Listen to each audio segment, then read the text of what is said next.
I went into the service in January of 1966, and I was in the Army. Went to Fort Leonard Wood, Missouri, and then for basic training, and then went to Aberdeen Proving Grounds in Maryland for advanced individual training. Well, I was going to school, and technology school in Chicago, and the Vietnam War was getting more and more active, and there was obviously a draft back in my generation, and I just felt that I could go in the service and maybe pick up the automotive technology that I was studying in Chicago through the service. That was, of course, a very big mistake. But nonetheless, I went in, I've enlisted for 3 years, and that got me to Aberdeen for automotive and artillery. I got to go home for Christmas, and I went over in Vietnam in February of '67. Well, I can tell you, coming from Chicago in February or January of '67 when I left was the worst snowstorm they had. And I was lucky to even get out of Chicago at that time.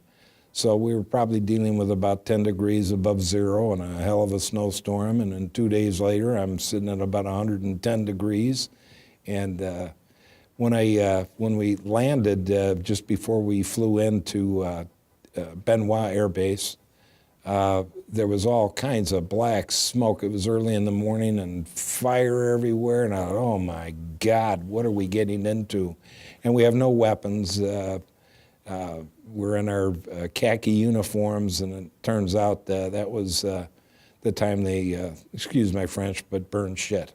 And so they light it with kerosene, and that's what was going on. I looked and smelled, and I thought, oh, what did I do? But shortly thereafter, once we got assigned to a unit, things settled down a little. Your closest call over there, were there some very scary moments?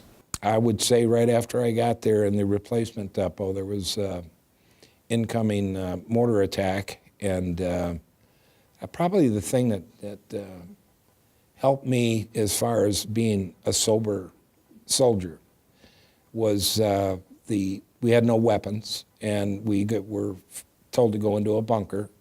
And in between bunkers, there were big ditches or trenches that were used to let the monsoon rain flow. A lot of the vets GIs used to piss in it, and it was pretty raunchy. And while I'm in this bunker, a guy falls in the ditch and is crying for help, and I'm going to go out of the bunker to help him. And I don't know who this was, some big sergeant grabbed me, threw me up inside the bunker and said, let the son of a bitch die. If he wants to drink and drug, you ain't risking your life for that. And that just shocked the living hell out of me. And it probably helped me from a standpoint of not indulging in alcohol or drugs while I was over there. That was my first experience. Doing guard duty in the villages while the medics performed a medical civic action program for the villagers, I would say was very, very scary because of the eyes and what have you, the people. And another situation was putting claymore mines out when we did guard duty. Generally, we would work from, say, 6 in the morning till 6 at night, and then we'd be on guard duty from 6 at night till 6 in the morning, 2 hours on, 2 hours off. Situation, you'd put the claymore mine out, which obviously it has a sign on it that says front, and you put that out, and you go back in your guard post, and a couple bunkers down, these guys got drugged up or whatever, and the Viet Cong had escaped through the barbed wire and turned the claymore mine around, and they were blown away. There was another situation. We were filling sandbags, and it was a massive, big sand pile, and the little Vietnamese kids would come and play by us, and there was an avalanche, and the sand had covered up this little boy.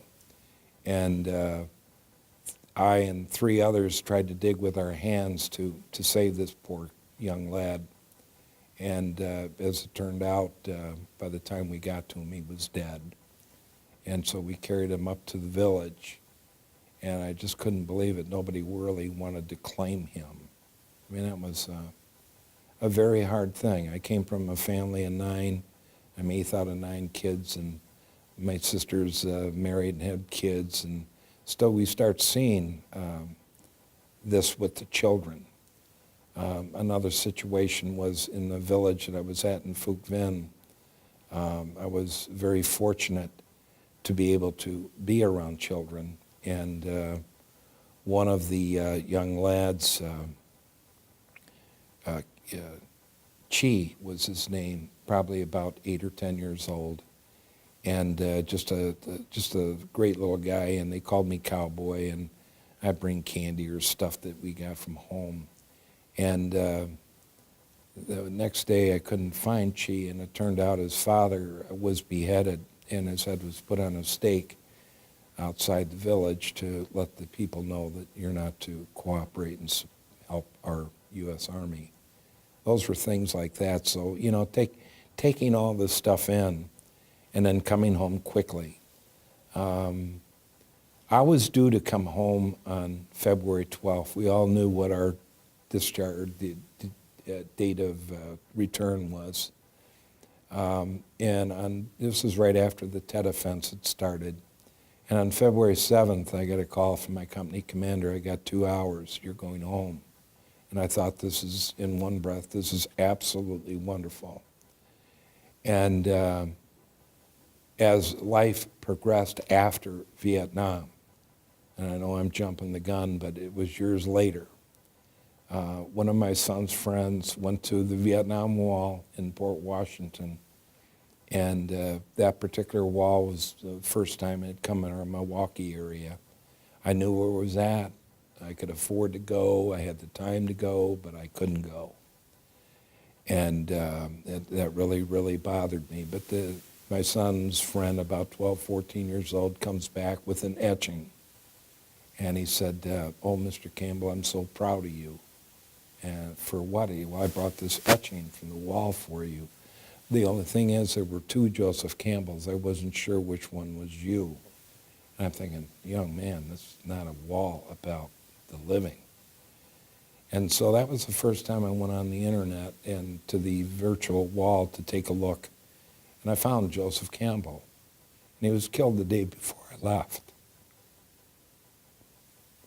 And the reason I went home is because of guys like him that gave their life, that went home in a casket. How fortunate do you feel that you made it? At first, it was really tough. I never wanted to talk about Vietnam. My younger brother went to Vietnam 2 years after I did. We never discussed it. And I became an alcoholic. And it was not good. And I finally went in for help. And I got help. And I would say all that terrible, terrible experience that I never could talk about started to become my best friend, because it allowed me to help other vets. Sobered up. I've been sober over 16 years. Work at the VA every Sunday morning, run an AA meeting with all the vets. And it's things like that that I look upon. While it was bad, I've successfully proved how not to do things.